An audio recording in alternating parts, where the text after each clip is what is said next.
What up, folks? It's your pal, Coach Vino, and this is the Glass Half Full podcast where we turn setbacks into comebacks. Let's go. Yo, everybody goes through setbacks, but don't let these setbacks make you take a step back. Step back from the situation, put your brush down, envision the picture you're painting, because everybody goes All right. Welcome back to the podcast. I am Coach Vino, the people's bartender, your certified coach from the Boogie Down Bronx. I hope everybody is well since the last time we hung out. I am doing absolutely fantastic, and I'm really looking forward to talking to you guys about today's topic. And today's topic is motivation, right? And the two types of different motivation that exist, all right? You could be motivated by hope, and you could be motivated by fear. And I bet you can guess which one of those two is best. All right, but I'm going to break it down for you anyway. All right. Hope. All right. Hope generates positive emotions like optimism, enthusiasm, and confidence. And we could all use a whole bunch of that when we are pursuing our goals, whether it's getting back on your feet from a setback or it's just setting off on a new goal. But we can all use those particular elements. Okay? And hope encourages you to see possibilities and potential, which turn into creativity and perseverance. All right? When you have hope, you see things that you wouldn't see with fear. Because when you're operating from a place of fear, all you see is what's behind you and what's in front of you. But when you operate from a place of hope, you see into the future. Right? You hope that things like great things are going to happen, so you start to project. And that is going to lead you forward versus just staying still from fear. Okay? And fear-based motivation, that leads to burnout and anxiety and stress. Right? So while the positive, hopeful you is out there, going hoorah, I got these great ideas I feel great about. The fear-based motivation is going to have you stuck on stupid. Think about when you are not feeling your best, right? You can't sleep well. You can't eat well. Maybe you drink a little too much. Maybe you're eating bad food. You're not exercising, right? That's what happens when you work from fear-based motivation. Hope, on the other hand, that's going to foster resilience and long-term motivation because it's rooted in a belief of positive outcomes. You believe in yourself, you believe in the process, and you believe in the outcomes. And when you're motivated by hope, you feel in control of your destiny. Like I was saying before, you're looking forward, right? And so you're more likely to take the proactive steps and embrace the challenges. And you're going to view setbacks as opportunities for growth, right? What do we talk about right as soon as I start this podcast? Where we turn setbacks into comebacks, right? But you need to be operating from a place of hope because if it's fear-based, those challenges and those setbacks and those steps that you have to take, they're going to seem daunting. Or they might just give you this idea that you need to give up. Right? And people that are hopeful, they're going to operate from a place of better mental and emotional health. Because they're more likely to engage in the types of behavior that contribute to their well-being. Right? They set goals, they nurture their relationships, and they practice self-care. And these are three particular things that I talk about all the time. Set goals, write down everything. Every little thing. I tell my clients, I don't care if you have to buy notepads, put it down as a goal. Because you need to check off all these things so you can see that you're making progress. If your goal list is only big items that are gonna take a long time to accomplish, or they're going to be a challenge to accomplish, if you don't accomplish them and you look at your checkout list and it's all this, nothing's been checked off, that's very demoralizing. So when you set your goals, write down every little thing. A phone call, I got to make a phone call tomorrow. If you check that off, at least you know you made the phone call. At least you know you're trying and you're moving forward.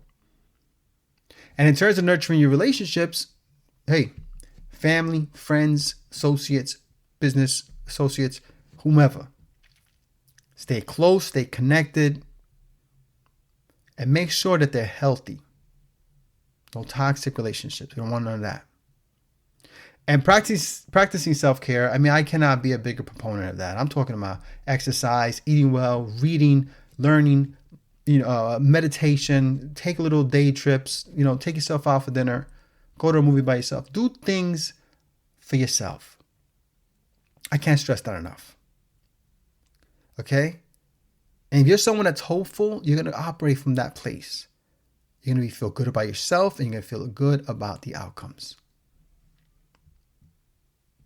All right? Now, a hopeful mindset, and this is something that cannot go understated. Someone that is positive and hopeful, they attract opportunities and resources. That is facts. I don't know what the voodoo there is, what little black magic, you know what I'm saying? But the reality is, when you put out positive energy, you attract people. People are drawn to optimism and positivity. And it makes it easier for you to build a supportive network that will open doors to new possibilities.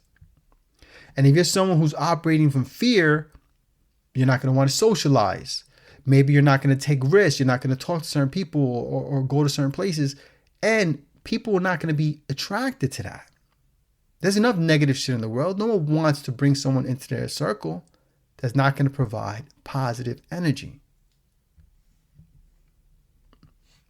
Now, you're probably asking yourself, hey, Vino, you talk a good game, but how am I supposed to, cultivate this hopeful motivation? I'm going to give you some ways, okay? First of all, you need to focus on solutions and not problems. And I'm sure you've heard that line a million times, but that's because it's true. Instead of dwelling on what could go wrong, concentrate on finding solutions and visualizing positive outcomes. It's this shift in your perspective that can turn challenges into opportunities. Okay? You have a challenge, go for it.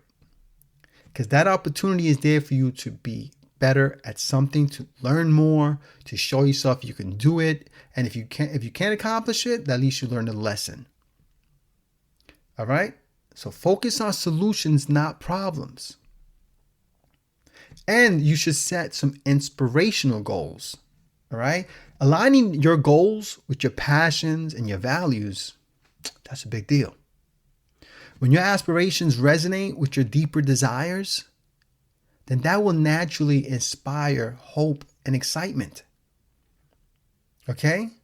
If your goal is to make more money and you decide, I'm going to open up a shoe store, but you don't give a shit about shoes, that's not going to motivate you, man. That is not going to inspire you. But now, if you happen to be a sneakerhead or something like that, and you decide you want to open up a shoe store, I bet you're going to do a lot more. You're going to have a lot more success than the guy that just opens up a sneaker store because he wants to make a few dollars. Being inspired by your goals is heavy duty. And now is a time for you to think about surrounding yourself with positivity. All right? Engage with people, environments, and content that uplift you and inspire you. Okay? Positive influences, they're going to reinforce a hopeful mindset. And they're going to keep negativity where it needs to be, at bay. Good people, strong people, hopeful people, positive people. Okay? These are all the adjectives that you should think about when you surround yourself with people. Okay? And make sure you engage with these people. Share with them your energy and absorb their energy. and put yourself in places, environments where you can benefit from. Go to conventions, go to, group meetups. Maybe you go online, do some online workshops and groups, but put yourself in places where the things that you're pursuing can be nurtured by the environment in which you are in. And the same thing with the content. Look, we get stuck on social media, we all do it. We have bad habits. But if you're going to spend your time on social media, try to find content that's going to be useful for you. Okay? If you're someone who wants to start a bakery, maybe find other small business owner social media content and the way they went about their business and if they share their stories, maybe another baker. Just make sure the content that you're following, it helps you. It benefits you. All right? And then outside of social media, the other kind of content you should be consuming is learning, literature. Read as much as you can and watch as much as you can the things that will help to nurture your dreams and aspirations. Now, another one that I find really important is to practice gratitude. That's just something I do all the time. It's part of my daily practice. I regularly acknowledge and appreciate the good things in my life. And my life is far from perfect. I've had a number of challenges in my life, and there are going to be more that come in the future. That's just the way life is. But I acknowledge the beauty of what is in my life. My family, my friends, my health. This coaching practice of mine. The things I do on YouTube for my cocktail stuff. These are all things that I'm so grateful for. And that's going to motivate me like nothing, or it does motivate me like nothing else can. Because I know that I have opportunities to do things that maybe other people don't. And so I move forward with that in mind. And finally, the big picture. You need to visualize success. Okay? You need to spend time imagining yourself achieving your goals. Because visualization that strengthens your belief in those positive outcomes we were talking about before. All right? And it reinforces that hope. That hope is your primary motivator. And that, my friends, is what you want, not fear. Okay? Fear is not the motivator that you want. It is hope. Being motivated by hope rather than fear empowers you. It empowers you to pursue your goals with passion and with purpose. And it fosters a positive, sustainable drive that not only enhances your chances of success, but most importantly, it contributes to a meaningful and fulfilling life. And that is the ultimate goal. All these other things, all these other accomplishments and goals, they all lead to one thing: feeling fulfilled. Well, look, guys, I hope that you can evaluate what it is that's motivating you and ask yourself if you're operating from a place of hope and a place of fear. And if you are operating from a place of fear, how could you shift that to a place of hope so that you can increase your chances of being successful? I need you to think about that. Well, that's all I got for you guys today. I really hope that you enjoyed today's podcast. If you did, please leave a review so you can help Vino feed the hungry algorithm. And, feel free to share this with someone that you think might need to hear this. And if you or anyone you know would like to work with Coach Vino, you can go to my website, coachvinollc.com.